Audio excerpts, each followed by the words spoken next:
講我哋係有責任，係幫每一個客，at least 每一次你一定會揾到佢有啲咩問題，咁你就去處理咗佢所有嘅問題，大部分嘅嘢，然後咧嗰一個 treatment 咧先為之係合格。咁同自己講就係每一個客嚟到，我都會發現到佢每一次都會有一啲問題係我去發現嘅。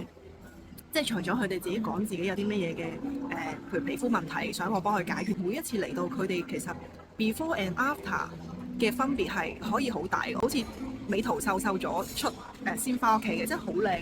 有時我係好執着於嗰個效果咯。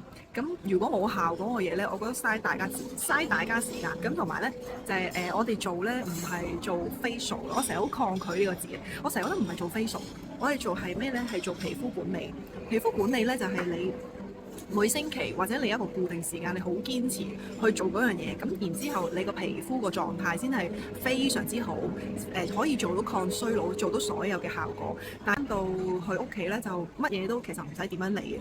其實甚至乎 mask 都可以唔使敷。其實你問我咧，我係一個唔敷 mask 嘅人嘅，但係你見我啲皮膚，我唔係天生。其實我自己都好俾心機，我做好多嘅高能量儀器啦，我用科技去幫我慳時間啦，去做好多嘅嘢。咁所以但係我平時喺屋企，我覺得 mask， 我遲啲可以講解 mask 嘅真相。其實我係一個唔敷 mask 嘅人嚟，我覺得係冇需要敷 mask 嘅。咁大家可以慳翻好多時間。咁遲啲教大家咧，用啲最快捷嘅方法咧，係根本上可以做到白白淨啊，好幼滑啊，同埋係唔會有咁多紋啊。其實唔係好複雜嘅一件事嚟嘅啫。係啦，咁遲啲再同大家傾啦。但係我個女就係好中意食 buffet 嘅，咁所以大家可以留言俾我啦。如果有啲乜嘢好食嘅 buffet 咧，可以不妨留言俾我哋，因為我個女係好中意食 buffet 嘅，係咪啊 Margaret？咁好啦，同大家講拜拜先，拜拜。